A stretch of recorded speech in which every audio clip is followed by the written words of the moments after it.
kasih kami tertuju. I love you Jesus, Engkaulah segalanya bagi kami. Engkaulah cinta kami, Engkaulah kasih kami, Engkaulah segenap hidup kami, sekarang dan selamanya. Terima kasih Tuhan, kemarin, hari ini, dan selamanya Engkau tetap Tuhan, tidak pernah berubah. Berfirman bagi kami pagi hari ini, tampillah Tuhan sebagai Kristus, sikapkan dirimu bagi kami, nyatakan kehendak-Mu bagi kami, ajari kami, koreksi kami, selidiki kami ya Tuhan. Biarlah berbagai bentuk kepahitan-kepahitan, kebodohan yang ada di hati kami, semuanya dibombardir oleh pewahyuan-Mu, oleh pedang bermata dua-Mu, oleh api-Mu yang menghanguskan, oleh palu yang menghancurkan bukit-bukit batu. Sehingga wajah-wajah yang cemberut Tuhan menjadi smile kembali, menjadi senyum kembali.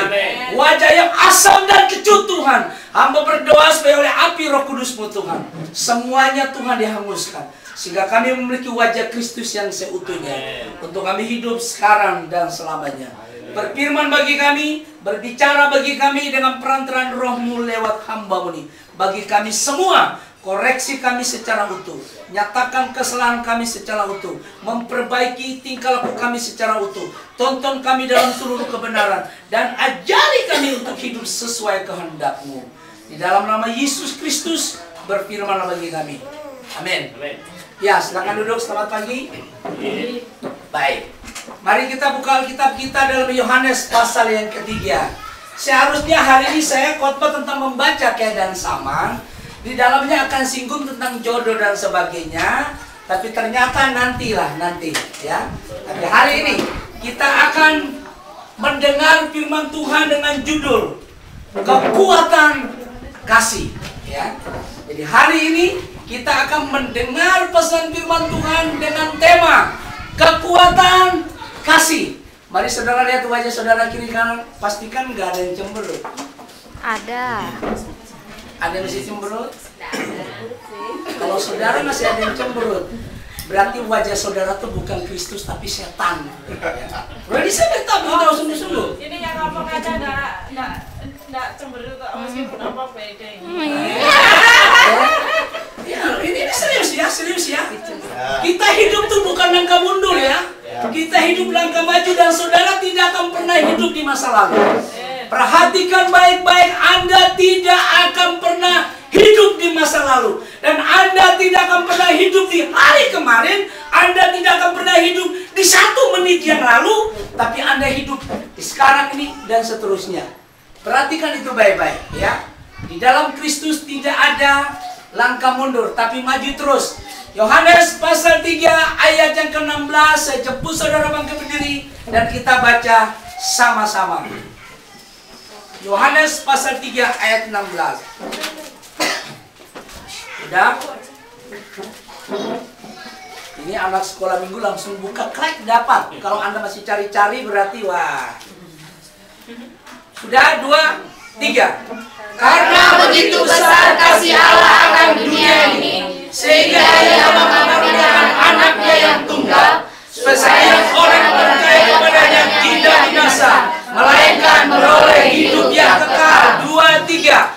Karena begitu besar kasih Allah akan dunia ini, sehingga Ia telah mengaruniakan anaknya yang tunggal, supaya setiap orang yang percaya kepadanya tidak binasa, melainkan beroleh hidup yang kekal. 2, 3. Karena begitu besar kasih Allah akan dunia ini, sehingga Ia mengaruniakan anaknya yang tunggal, supaya setiap orang yang percaya kepadanya tidak binasa, melainkan beroleh hidup yang kekal. 2 kali lagi. 2, 3. Karena begitu besar kasih Allah akan dunia ini, sehingga Ia mengaruniakan anaknya yang tunggal, supaya setiap orang yang percaya kepadanya tidak binasa, melainkan beroleh hidup yang kekal. 1 kali lagi. Karena begitu besar kasih Allah akan dunia ini, sehingga Ia mengaruniakan anaknya yang tunggal, supaya setiap orang yang percaya kepadanya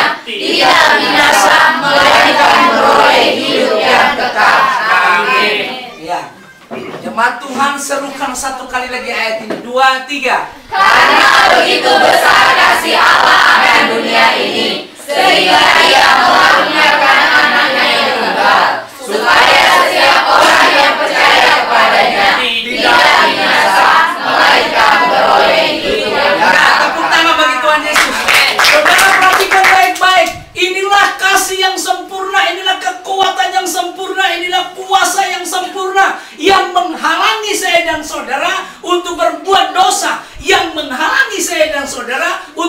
melakukan hal-hal yang tidak sesuai dengan firman.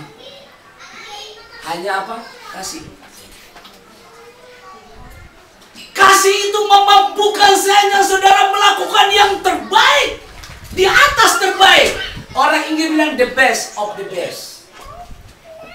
Terbaik, di atas terbaik untuk saudara-saudara kita. Bukan yang setengah baik, bukan yang baik, tapi terbaik. Ada yang baik, tapi ada yang lebih baik lagi. Dan itu dikarenakan apa? Kasih. Kasih itu kekal, dia abadi. Hidupmu bisa awet karena kasih. Rumah tanggamu bisa baik karena kasih. Kehidupan ekonomimu baik kalau ada kasih memerintah dalam hidupku dan hidupmu. Langkah saya dan saudara tidak akan pernah tersandung hanya karena kasih. Ketika Anda ditegur, Anda bisa menerima hanya karena kasih. Tapi ketika Anda ditegur wajahmu cemberut, saya pastikan itu bukan kasih. Ya.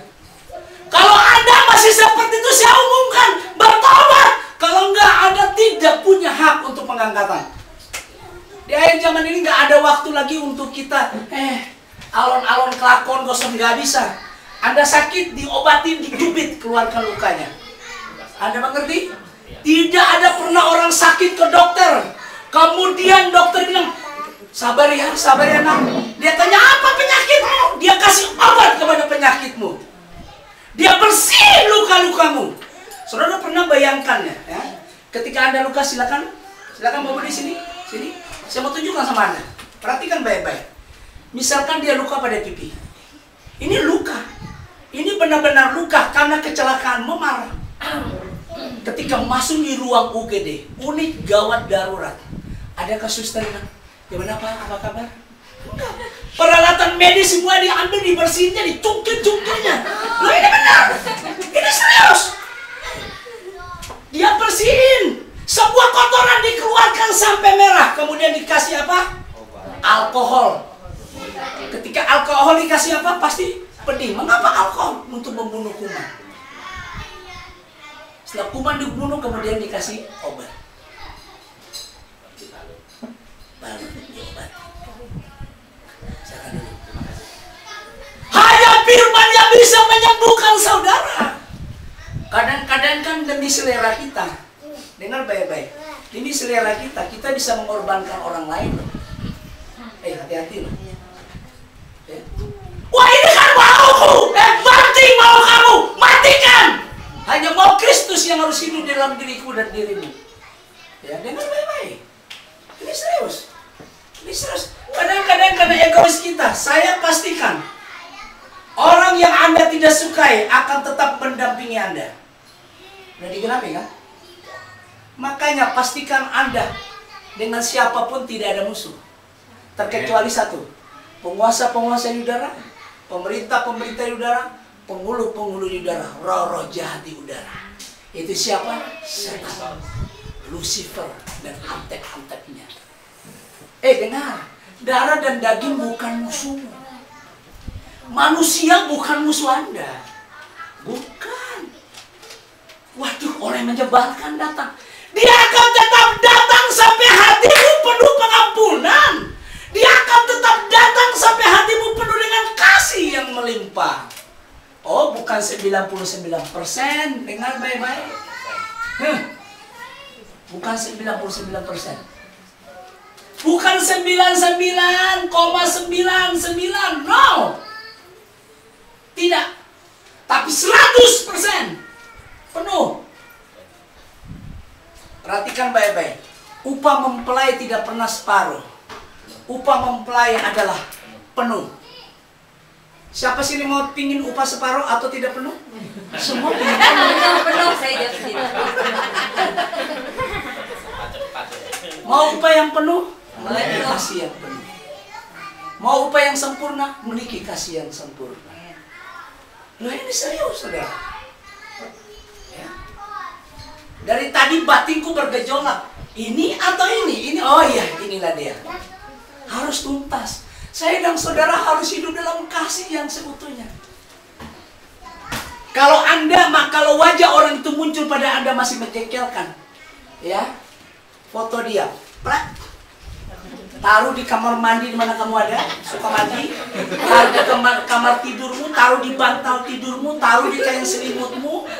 Ya kan, taruh di kaca suka kamu make up, suka bersihin wajahmu, taruh. Taruh di semua pakaian yang kau pakai dan kau berkata, Tuhan, aku cinta dia, aku mengasihi dia, aku mengampuni dia. Sudah ngomong masih munculin ngomong sampai benar-benar rasa benci mati. Lihat wajah Ribka ini kan. Misalkan Ribka ini menyebarkan, saya harus tatap. Aku mencintaimu, aku mengasihimu. Sampai betul-betul wajah yang cemberut jadi seperti apa? Semangka yang dibelah.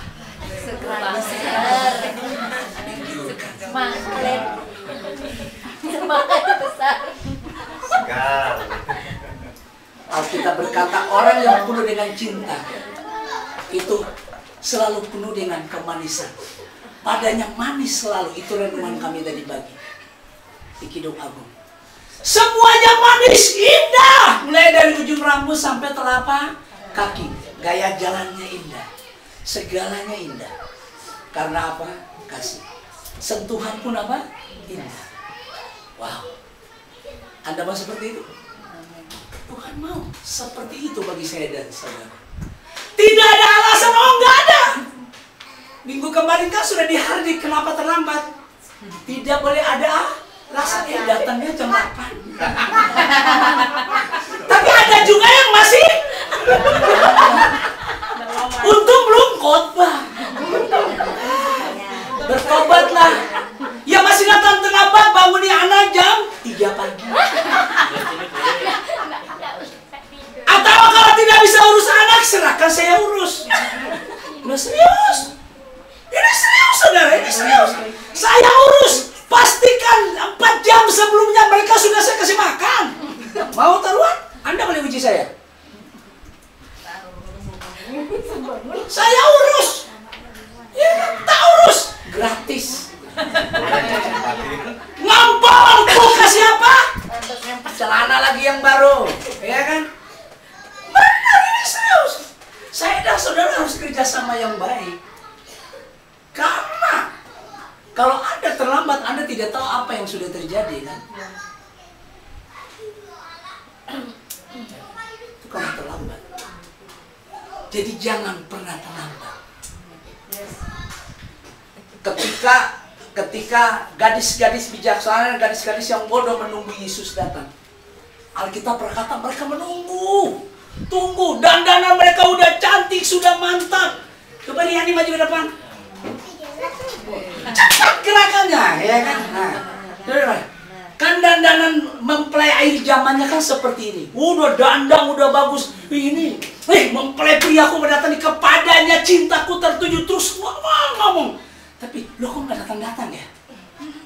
Iya kan dari pagi sampai malam udah maghrib. Kok belum datang-datang? Sudah jam 11 malam belum juga datang. Aduh mata sayup ngantuk. Alkitab berkata ketiduran, tidurlah kau. Tidur kan? Tapi saudara perhatikan yang baik-baik. Ketika tengah malam, maka terdengar bunyi song-song mempelai datang. Mempelai pria datang, dengar. Bagi yang bersiap-siap, bagi yang tetap di dalam kasih, di dalam cintanya, di dalam firman-Nya. Wow, langsung pengangkatan terjadi. Tapi yang bodoh ketinggalan. Dengar baik-baik, ketinggalan. Silakan dulu, terima kasih. Yang bodoh ketinggalan, saudara. Mengapa bodoh? Karena nggak ada kasih.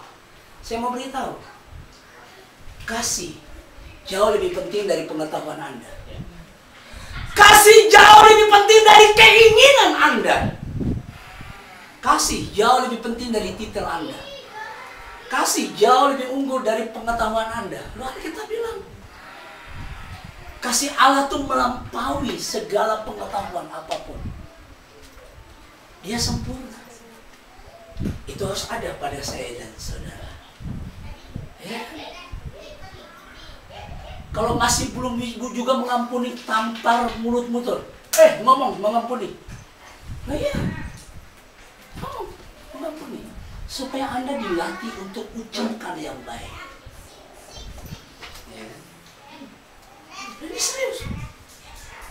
Ini serius. Orang-orang pesan dari tempat lain berlomba-lomba datang ke sini. Saudara, ini sebenarnya bukan hal yang mudah. Perhatikan. Bukan hal yang mudah. Ya kan? Bukan hal yang mudah. Mereka sudah senior, mereka pingin ke sini, bukan hal yang mudah. Sebaiknya juga mereka pingin saya cepat ke tempat mereka, juga bukan hal yang mudah. Dibutuhkan kasih sebagai pengawet. Dibutuhkan kasih untuk saya dan saudara mempertahankan yang baik yang sudah Tuhan kerjakan. Dia yang memulai pekerjaan yang baik di dalam diri saya dan saudara, dia juga yang akan menyelesaikan sampai pada hari Kristus. Makanya jangan mengandalkan kekuatan. Jangan gara-gara keinginan kamu orang lain jadi korban loh ya. Jangan gara-gara keinginan kamu bapak ibumu juga jadi korban. Jangan gara-gara keinginanmu adikmu bisa jadi korban, kakakmu juga bisa kasih jadi korban. Hati-hati saudara. Ya. Utamakan kepentingan orang lain daripada kepentinganmu. Alkitab kan bilang, segala sesuatu yang kau kehendaki orang lain perbuat bagimu, perbuatlah dahulu. Dikatakan apa? Dahulu. Kita yang mendahului. Anda mau dikasih? Belajar mengasihi. Anda tidak mau dikasih muka asam, belajar kasih muka senyum. Ya. Ayo senyum. Ini serius loh. Ini nggak main-main, saudara. Karena begitu besar kasih Allah akan dunia. Siapa di dalam dunia? Milik kepunyaan. Mengapa ada di dalam dunia? Karena milik kepunyaannya sudah tertawan oleh dunia. Hanya satu jalan dia harus datang. Dan itulah jalannya kasih. Kasih artinya rela berkorban. Berkorban yang terbaik, bukan yang setengah baik. Apa yang dia korbankan? Pribadinya. Dia rela meninggalkan taktanya, kedudukannya, keagungannya, kebesarannya. Saudara, baru sedikit di Korea aja udah bereaksi. Baru sedikit disinggung aja udah cemberut. Baru sedikit keinginanmu disentuh saja Anda udah kayak Dracula. Hati-hati saudara. Kebanyakan nonton Dracula makanya kelakuannya kayak Dracula.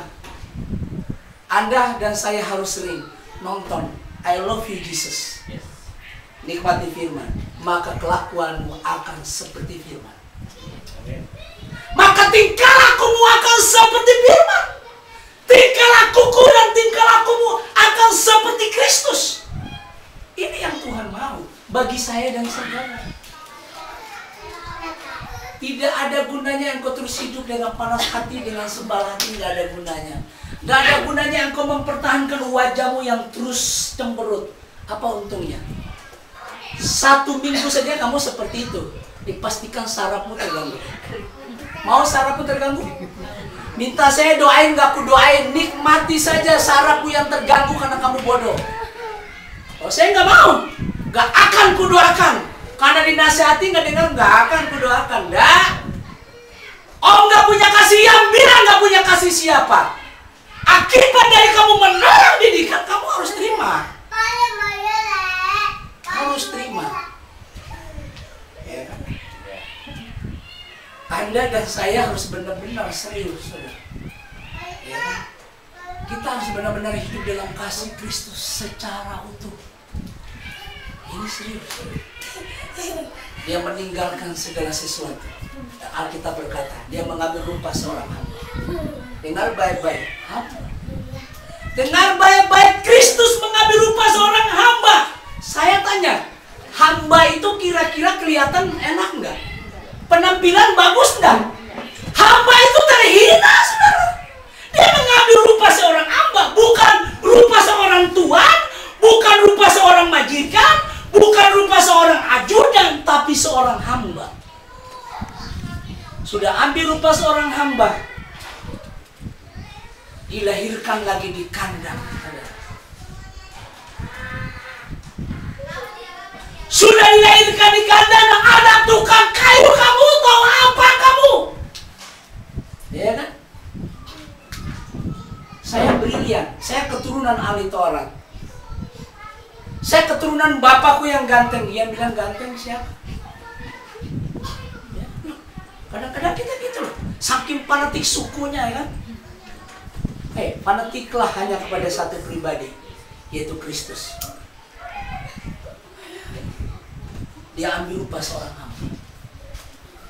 Sudah sama dengan manusia, tapi lebih rendah lagi hamba. Ya. Karena untuk menebus miliknya, menebus kaum kerabatnya. Siapa kerabatnya? Saya dan saudara. Saya dan saudara, miliknya. Dia tebus. Bagaimana cara dia tebus yang terbaik? Apa yang dia berikan? Dirinya, nyawanya, segenap kehidupannya, segenap kemuliaannya, segenap kedudukannya, segenap kekuasaannya, segenap, nggak ada yang tertinggal. Alkitab berkata, Bapa di surga palingkan wajah. Ada satu-satunya putra mahkota disembelih. Kalau Allah sedemikian hingga mengasihi saya dan saudara, bagaimana Anda dengan saudara, dengan sesama? Seperti Kristus memperlakukan kita, demikianlah juga kita memperlakukan saudara kita.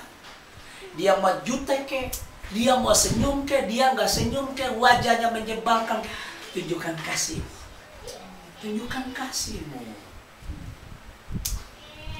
Tidak ada pilihan selain Anda harus memilih. Tunjukkan kasihmu. Ya, tunjukkan kasihmu. Kita baca 1 Yohanes pasal 3 ayat 16. 1 Yohanes pasal 3 ayat 16. 1 Yohanes pasal 3 ayat 16. Saya akan baca bagi saudara. Setiap orang yang membenci saudaranya adalah seorang pembunuh manusia. Dan kamu tahu bahwa tidak ada seorang pembunuh yang tetap memiliki hidup yang kekal di dalam dirinya. Ayatnya ke-16.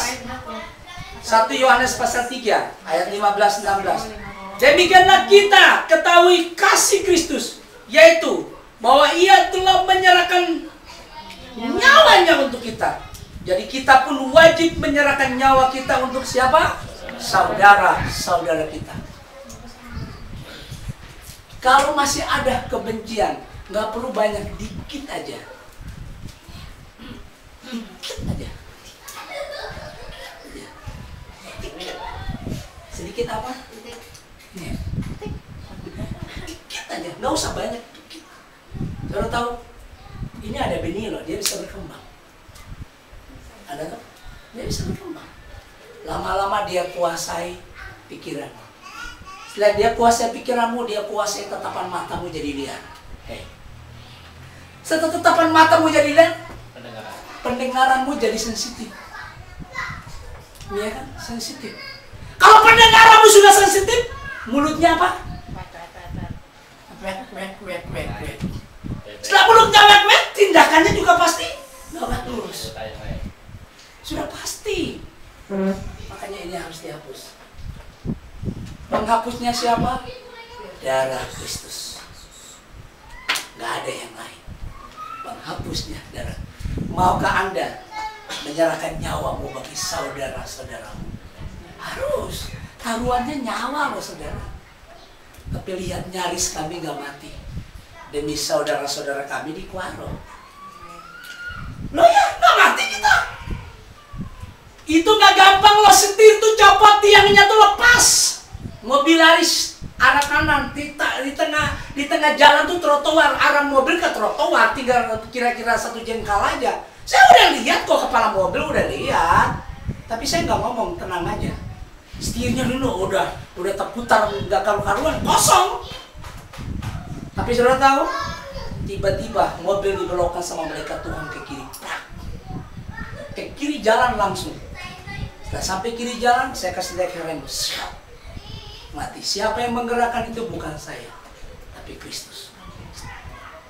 Semua mereka dalam mobil, kenapa mobil begini? Saya tahu, cuma saya diam, tidak mau ngomong. Ya kan? Alkitab berkata, dalam tinggal tenang dan percaya terletak kekuatan. Saya nggak panik. Nggak panik.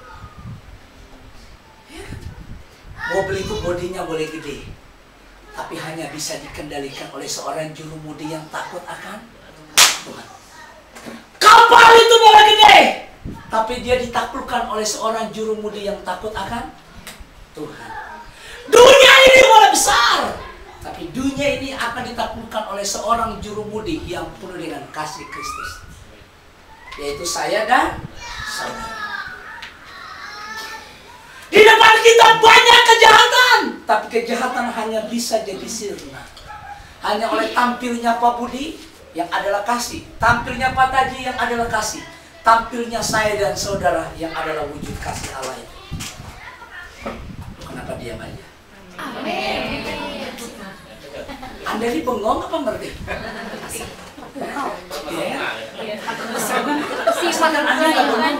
Saking terpesonanya ya. Begitu kah? Masuk dalam dimensi kau. Dengar baik-baik. Ada satu hal yang saya mau beritahu sama saudara. Orang dunia selalu berkata dimensi 6, dimensi 6, dimensi 6. Pertanyaannya, Anda memiliki dimensi itu? Nah, dimensi itu adalah love to Jesus, cinta kepada Yesus. Ketika love to Jesus ada pada Anda, cinta pada Yesus ada pada kamu, kamu telah memiliki dimensi yang ke-6. Dan dimensi itu akan mengendalikan seluruh panca indera. Sehingga ketika engkau melihat seseorang yang wajahnya menyebalkan, maka dari sorotan matamu keluar sinar kasih. Wow. Ketika telingamu mendengar hal-hal yang menjebalkan tentang dirimu, maka keluar dari mulutmu, puji Tuhan, diberkatilah engkau oleh Tuhan Allah yang Maha Tinggi. Maka pikiranmu akan mengelola, aku bersyukur kepadamu Tuhan, hal ini engkau izinkan supaya aku semakin bertumbuh kepada kesempurnaan. Ini penting saudara. Serahkan nyawamu juga kepada saudara-saudaramu. Nyawa loh. Kalau serahkan mobil mah masih mending lah. Ini nyawa. Sudah kukatakan kepadamu, keluargamu tanggung jawab kamu. Buktikan itu. Keluarga saya dan saudara tanggung jawab kita masing-masing. Kemana caranya ibumu bisa diselamatkan, papa, mamamu diselamatkan? Jangan bertingkah aneh. Bertingkahlah sesuai firman. Bertingkahlah sesuai firman. Saya telepon ibu saya kemarin, saya bilang, ingat loh ya, rambut jangan dipotong ya, jangan dicabut ya, jangan disemer. Semer beda dengan perawat rambut. Anda mengerti? Semer itu artinya sat berwarna. Saudara paham? Orang botak pakai rambut palsu mereka nggak apa-apa. Nggak apa-apa. William Branham bilang nggak apa-apa. Saya hanya kutip kata-katanya, nggak apa-apa. Karena dia botak, nggak apa-apa. Tapi yang pantas. Anda ngerti?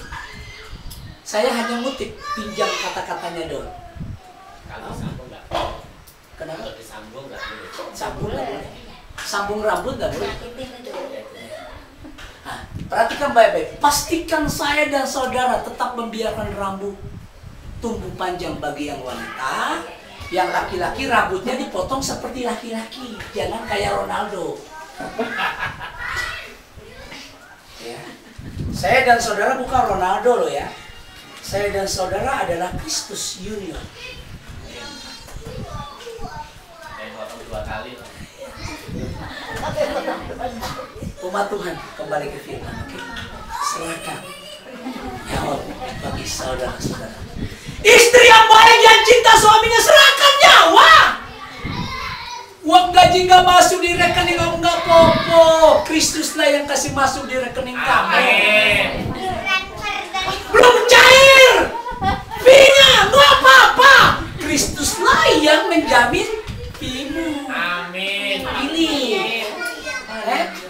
Suami bisa mengecewakan, istri bisa mengecewakan, hanya satu pria yang tidak mengecewakan. Siapa dia?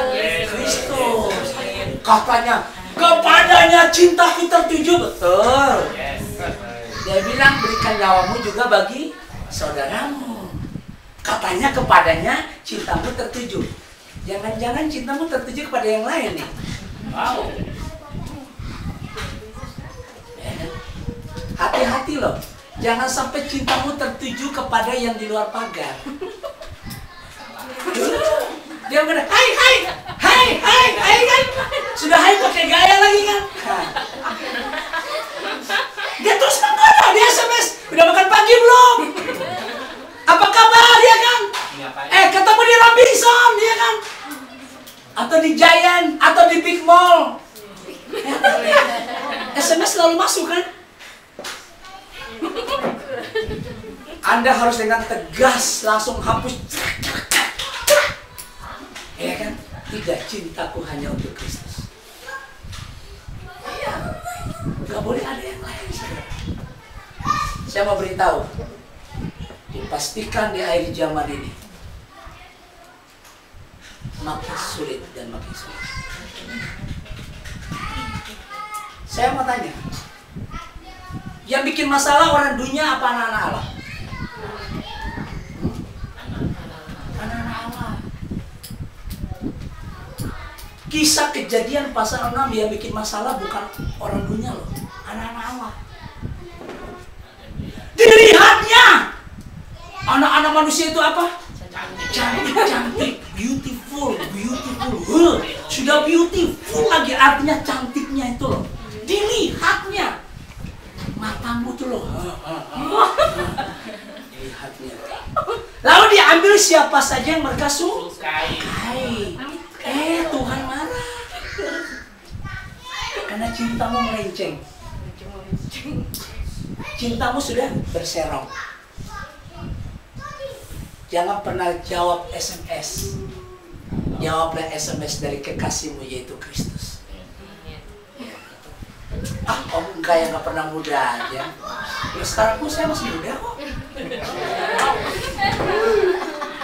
Di dalam Kristus nggak ada tua, nggak ada muda. Makanya Yesus Tuhan tuh nggak punya cucu. Di dalam Kristus nggak ada cucu. Dijulukinya kita anak-anaknya. Dikatakan kita saudaranya laki-laki dan perempuan. Di dalam Kristus umurmu abadi. Bukan kayak berapa hari yang lalu aku ulang tahun loh. Tidak. Anda dan saya sudah ada sebelum dasar dunia dijadikan. Sebelum dasar dunia dijadikan. Cuma kita adanya di zaman ini. Untuk siapa? Untuk menyatakan Kristus kepada dunia.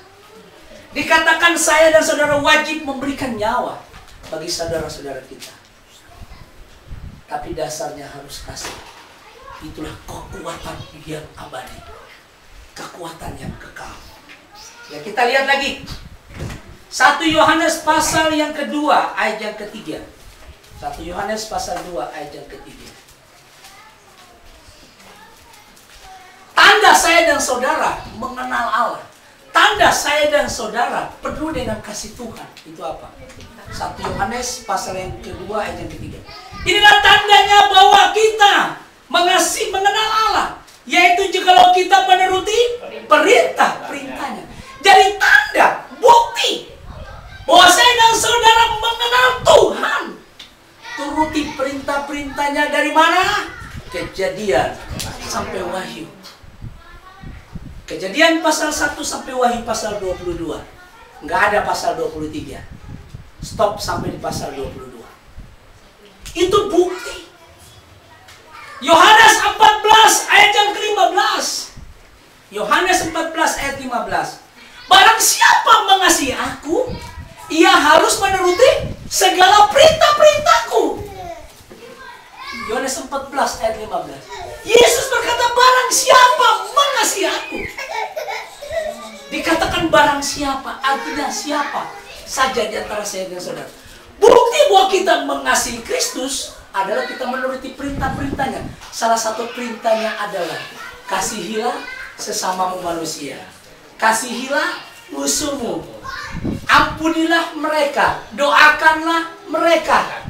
Makin doakan wajahnya makin menyebalkan, makin doakan. Iya kan? Makin doakan makin tingkah lakunya aneh, makin doakan. Sampai akhirnya memang benar-benar kau lulus dalam ujian. Harus terus, makin terus. Dan ketika kesetiaanmu terbukti, maka Tuhan memeteraikan engkau dengan kasih-Nya. Apa kasih-Nya? Roma pasal 5 ayat 5. Roma pasal 5 ayat 5. Apa kasih-Nya? Kita lihat Roma pasal 5 ayat 5. Itulah kasih-Nya. Biar Anda tahu bahwa siapa itu kasih sebenarnya. Roma pasal 5 ayat 5. Ya. Ketika saya dan saudara sudah setia melakukan firman, setia, maka Dia memeteraikan saya dan saudara dengan kasih. Dia menaruh kasih-Nya di hati kita. Siapa kasih-Nya itu? Roma 5 ayat 5, mari kita baca sama-sama 2, 3. Dengan pengharapan tidak dikecewakan, karena kasih Allah telah dicurahkan di dalam hati kita oleh Roh Kudus yang telah dikaruniakan kepada kita. Pengharapan tidak mengecewakan. Jadi harapanmu, cita-citamu, keinginanmu tidak akan pernah Tuhan kecewakan. Mengapa? Karena kasih Allah telah dicurahkan di hati saya dan saudara. Yaitu hidupnya, nyawanya, yaitu Roh Kudus, kehidupannya, yaitu Roh Kudus. Dicurahkan di hati kita. Kapan itu dicurahkan? Ayat 8. Kapan itu dicurahkan? Akan tetapi Allah menunjukkan kasih-Nya kepada kita. Oleh karena Kristus telah mati untuk kita ketika kita masih apa? Berdosa. Dengar baik-baik, ketika saya dan saudara masih berdosa, Dia telah memberikan kasih-Mu, Dia taruh plak sepenuhnya, nggak separuh. Cuma kita nggak sadar kan? Ketika Dia setelah menaruh kasih kepada saya dan saudara waktu kita masih berdosa, di mata Tuhan kita sudah anak Allah belum? Sudah. Cuma kita belum mengerti. Perhatikan baik-baik. Di mata Tuhan kita sudah anak Allah karena Dia sudah kasih-kasihnya. Itu gennya kehidupannya. Lalu ketika kasih itu Dia taruh, lalu suara itu mulai muncul, yaitu suara firman. Gen itu kontak, roh itu kontak. Itu Bapakku itu dia. Maka saudara datang kepada Kristus. Ketika Anda datang kepada Kristus, Anda memberi diri dibaptis. Ketika Anda dibaptis, dosa-dosamu diampuni. Lalu Dia memeteraikan. Bukti kasih dicurahkan, kemudian Dia memeteraikan. Mulai hari ini kumeteraikan engkau menjadi milik kepunyaanmu selamanya. Menjadi milik kepunyaanku selamanya. Kristus kepunyaanku, dan saya dan saudara adalah kepunyaan Kristus. Kristus kepunyaanmu, kamu juga milik Kristus. Luar biasa kan? Dia kasih sama kita waktu kita masih berdosa loh. Oh, masih aneh-aneh, masih celemotan, masih ngawur tingkah lakunya. Tapi perhatikan, Dia sudah kasih benih itu. Kasih itu. Makanya di mana anak-anak Allah berkumpul, di situ selalu ada firman. Di mana firman diberitakan, disitulah anak-anak Allah berkumpul. Saya dan saudara hari ini berkumpul karena kasih. Dalam kasih selalu ada apa? Damai. Kalau ada damai, pasti ada keamanan. Kalau ada keamanan, pasti ada berkat yang menimpa. Pasti ada sukacita. Lanjut kita baca lagi. Yohanes pasal yang ke-14 ayat 16 17. Yohanes 14 ayat 16 sampai 17. Yohanes 14 ayat 16 sampai 17. 16 sampai 17. Dikatakan, aku akan minta kepada Bapa, dan Ia akan memberikan kepadamu seorang penolong yang lain, supaya Ia menyertai kamu selama-lamanya, yaitu Roh kebenaran. Dunia tidak dapat menerima Dia, sebab dunia tidak melihat Dia dan tidak mengenal Dia. Tetapi kamu mengenal Dia, sebab ia menyertai kamu dan akan diam di dalam kamu. Yesus yang meminta kepada Bapa, Bapa, aku telah menyatakan kasihku kepada mereka dengan cara aku disalibkan. Dan sekarang Bapa, berikanlah bukti kasih itu oleh Roh Kudus, yaitu Roh kebenaran. Jadi itu akan memampukan saya dan saudara mengasihi dengan benar, dengan dasar yang benar. Tidak ada motivasi yang lain. Dasarnya benar. Karena Roh kebenaran, dia menuntun. Dia tinggal di dalam kita. Sampai kapan? Sampai selamanya. Dia tinggal dalam kita. 1 Yohanes pasal yang keempat ayat yang ke-16.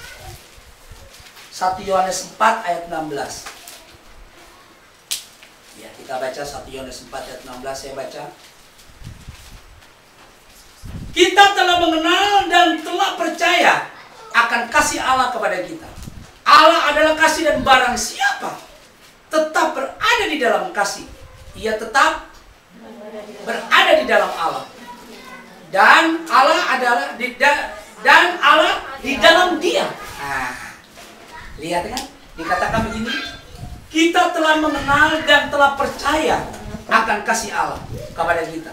Allah adalah kasih, dan barang siapa tetap berada di dalam kasih, ia tetap berada di dalam Allah dan Allah di dalam dia. Jadi kalau sedikit saja ada kebencian, maka ketahuilah kasihmu mulai memudar. Mulai memudar. Dia belum habis, tapi mulai pudar. Kalau terus kamu pelihara kebencian, lama-lama hilang. Maka nasibmu akan sama. Seperti katakan oleh Matius 12, maka keadaanmu akan lebih buruk dari yang semula. Karena ketika kasih hilang, yang mengganti siapa? Pasti setan. Dan dia bawa 7 roh jahat yang lebih jahat loh. Dan keadaanmu akan lebih buruk dari yang semula. Jadi kalau saya dan saudara tetap dalam kasih, Allah ada dalam diri saya dan saudara. Apa itu sifat-sifat kasih? Kasih itu punya sifat. Kasih itu punya karakter. Sifat kasih bisa kita baca di 1 Korintus pasal 13 ayat pertama sampai dengan 13. Tapi itu bukan yang saya bahas pagi ini. Tapi yang saya mau tunjukkan bagi saya saudara pagi ini, ada 2 hal mendasar tentang kasih yang akan mendewasakan saya dan saudara. Yaitu hal yang mendasar yang pertama adalah teguran. Enak nggak ditegur? Enak nggak ditegur? Enak nggak? Kalau Anda bilang gak enak, jadilah sesuai perkataan. Enak nggak ditegur? Enak. Ada ayat nggak? Ada. Mazmur.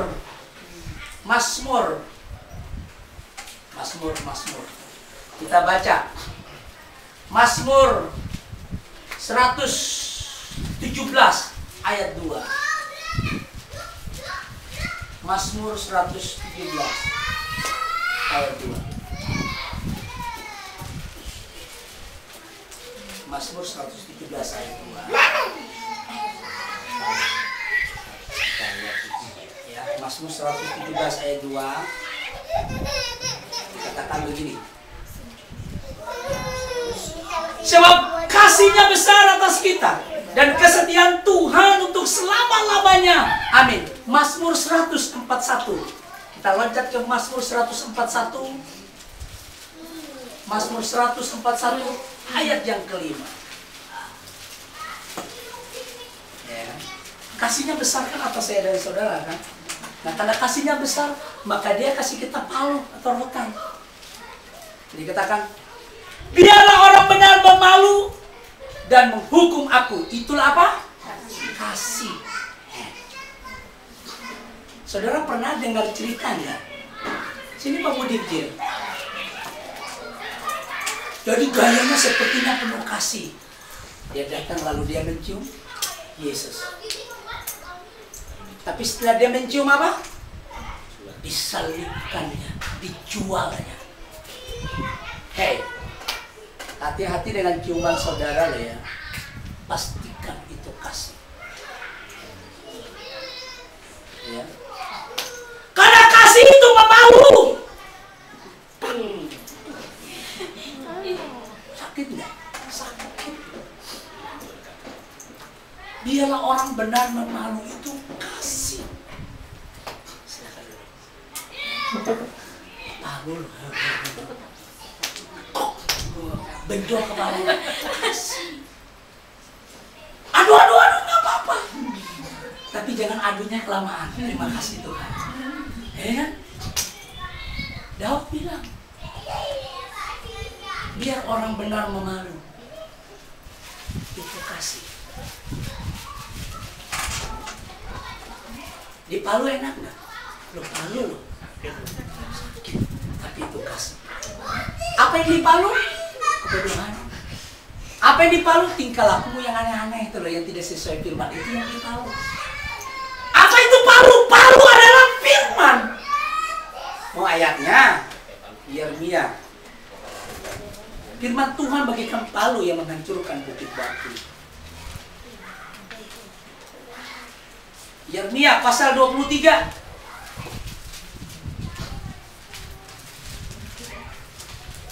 Ayat yang ke 29. Bukankah firmanku seperti api, demikianlah firman Tuhan, dan seperti palu yang menghancurkan apa? Bukit-bukit batu. Jadi makanya Daud berkata, biarlah orang benar memalu itu kasih. Apa yang dia palu? Palu bukit-bukit batu di dalam hatimu tuh loh. Kerikil-kerikil tuh loh. Kerikil kepala batu, kerikil keras kepala, kerikil suka menang sendiri, kerikil egois, kerikil apa lagi? Sombong. Sebutinlah. Itu harus dihancurin pakai palu. Ketika palu ketemu batu bunyi nggak? Bunyi. Bahkan kadang-kadang yang mau malu pun terasa sakit di tangan. Iya kan? Saudara tahu, ketika Tuhan memalu saya dan saudara, saudara pikir dia senyum, dia juga merasa sakit. Dia nggak tega lakukan itu. Tapi demi kebaikan saya dan saudara, itu harus terjadi. Pak Taji ini kan orang bangunan. Waktu pecahan batu itu coba tanya, kadang-kadang bisa terbelah loh tangannya. Sakit loh. Supaya hilang rasa sakitnya dikasih lagi minyak. Ya kan? Tapi Tuhan kita selalu penuh dengan balasan. Balasan untuk mengobati. Ya kan? Dia yang melukai, dia juga yang mengobati kok. Makanya jangan berontak. Jangan lari. Anda lari, oh Anda akan kesakitan sampai mati. Kalau ada ayat loh, ditegur nggak mau, kesakitan sampai mati. Nggak percaya, mari kita baca. Oh kesakitan sampai mati.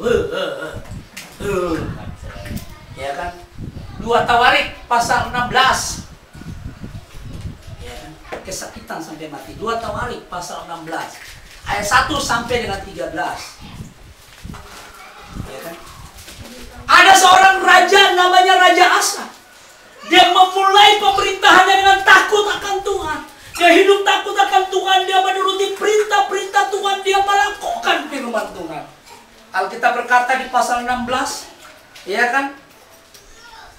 Saya baca mulai ayat yang ke-7 saja. Pada waktu itu datanglah Hanani, pelatih itu kepada Asa, Raja Yehuda, katanya kepadanya, karena engkau bersandar kepada Raja Aram dan tidak bersandar kepada Tuhan Allahmu, oleh karena itu terluputlah tentara Raja Aram dari tanganmu. Bukankah tentara orang Ethiopia yang lebih besar jumlahnya, kereta dan orang berkudanya sangat banyak. Namun Tuhan telah menyerahkan mereka ke dalam tanganmu karena engkau bersandar kepadanya. Karena mata Tuhan menjelajahi seluruh bumi untuk melimpahkan kekuatannya kepada mereka yang bersungguh hati terhadap dia. Dalam hal ini engkau telah berlaku bodoh. Oleh sebab itu mulai sekarang engkau akan mengalami apa? Peperangan. Dengar. Ketika Anda tidak mau ditegur, tidak mau dipalu oleh firman, yang pertama, hidupmu akan terus bergejolak. Terjadi terus peperangan. Peperangan dalam jiwamu, dalam batinmu, dalam hidupmu. Itu peperangan itu akan datang tanpa sebab. Tiba-tiba kamu merasa nggak enak, merasa nggak damai, merasa nggak tentram. Anak-anaknya baik-baik aja. Semuanya ayam-ayam, tapi hatimu bergejolak, nggak enak. Dan itu akan terus sampai pada kesakitan, sampai mati. Ya, lihat, perhatikan. Maka sakit hatilah Asa karena perkataan pelit itu, sehingga ia memasukkannya ke dalam penjara. Sebab memang ia sangat marah terhadap dia karena perkara itu. Pada waktu itu Asa menganiaya juga beberapa orang dari rakyat. Lihat, ketika hatimu mengalami gejolak, yaitu peperangan, ketika hatimu nggak tentram, ada saja yang kamu marah dengan orang, padahal orang itu nggak salah. Iya kan? Rasanya mau ku habisin aja. Dan memang benar loh. Akhirnya hidupmu sebatang kara, nggak punya teman. Sebagai akibatnya apa saudara? Baca. Ya lanjut. Ayat yang ke-12. Pada tahun ke-39 pemerintahannya, Asa menderita sakit pada kakinya, yang kemudian menjadi semakin apa? Parah. Namun dalam kesakitannya itu, ia tidak mencari pertolongan Tuhan, tetapi pertolongan tabib-tabib. Kemudian Asa mendapat perhentian bersama-sama dengan nenek moyangnya. Dia mati. Artinya apa? Dia mengalami kesakitan sampai mati. Anda mau seperti itu? Makanya kalau dipalu, terima. Enggak Tuhan, aku terima. Jangan enggaknya hati dongkol. Nggak boleh. Terima. Daud bilang orang benar memalu. Itu kasih. Memalu. Itu kasih. Orang benar loh ya, orang benar. Tapi kalau Yudas memalu itu bahaya. Mencelakakan. Ya. Pastikan Anda bukan Yudas. Ya kan? Pastikan Anda adalah Kristus yang ada memerintah di dalam dirimu. Pastikan Anda dan saya orang benar. Orang benar kan kelihatan buahnya dong. Iya kan, buahnya kelihatan. Jadi ingat, kasih itu sifat yang pertama, dia memalu. Dia memalu atau menghajar. Itu salah satu sifat yang lain daripada yang 1 Korintus 13. Karena ini bentuk untuk memproses saya dan saudara. Kita baca lagi. Di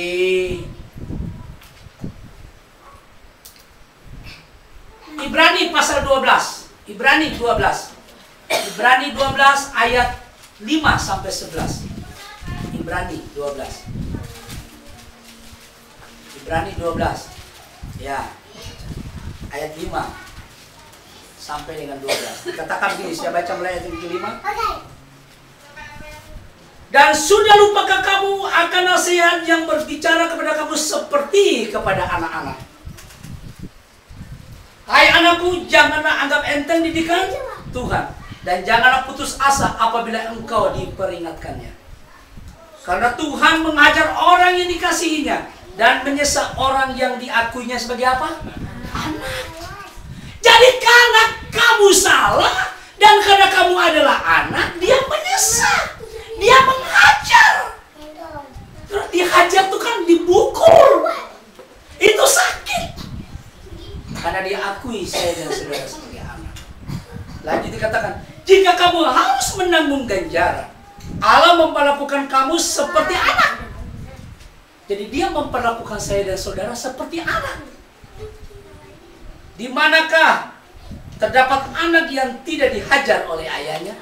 Hai ibu-ibu, kalau anakmu salah, hajar dia, kasih rotan. Amsal bilang, kasih rotan, tapi jangan menginginkan kematian. Kasih rotan. Diomongi, gak dengar, ambil rotan, pukul, tas. Kasih rotan. Iya kan?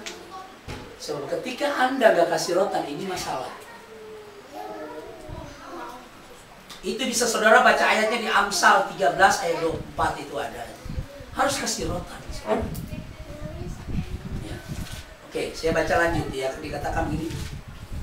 Selanjutnya dari ayat kita yang sebenarnya kita beroleh apa? Ganjaran. Dan mereka kita hormati.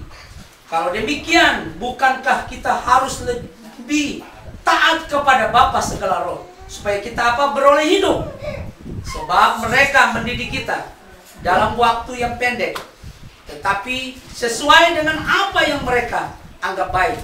Tetapi Dia menghajar kita untuk kebaikan kita, supaya kita beroleh bagian dalam kekudusannya. Memang tiap-tiap ganjaran pada waktu diberikan tidak mendatangkan sukacita, tetapi duka cita. Tetapi kemudian Dia menghasilkan buah kebenaran yang memberikan damai kepada mereka yang dilatih olehnya. Akan membawa buah, memberikan damai, hidupmu damai. Ayo, setiap orang yang ketemu dengan kamu yang punya masalah, ada kehidupan yang transfer yang kita tularkan. Dia pun merasa apa? Damai. Ya, lanjut kita baca lagi dulu di Amsal 13 ayat 24. Ini masih jalan. Amsal 13 ayat 24. Amsal 13 ayat 24 dikatakan begini. Siapa tidak menggunakan tongkat benci kepada anaknya, tapi siapa mengasihi anaknya mengajar dia pada waktunya. Jadi kalau saya dan saudara tidak memberikan tongkat kepada anak kita, tidak memberi rotan kepada anak kita, itu berarti kita benci kepada anak kita. Tapi barang siapa mengasihi dia, mengajar dia pada waktunya. Terus Amsal 19 ayat 18. Amsal 19 ayat 18.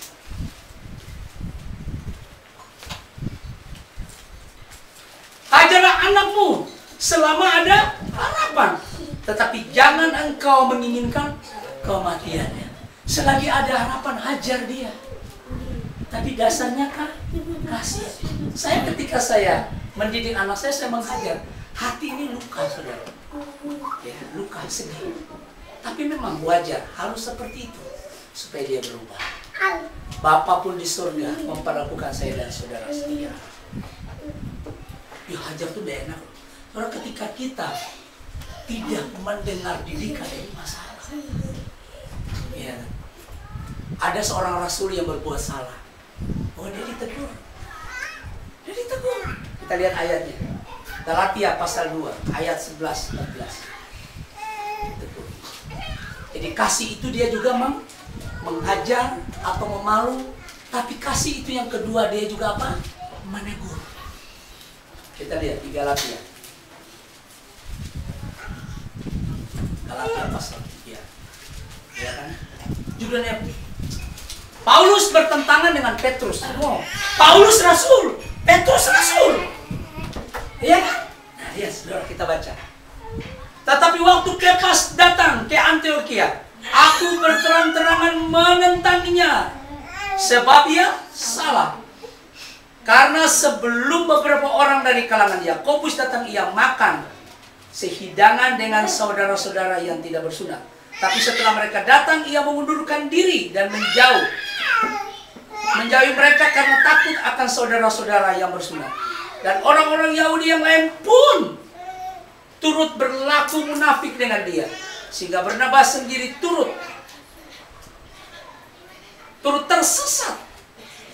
terseret oleh kemunafikan mereka.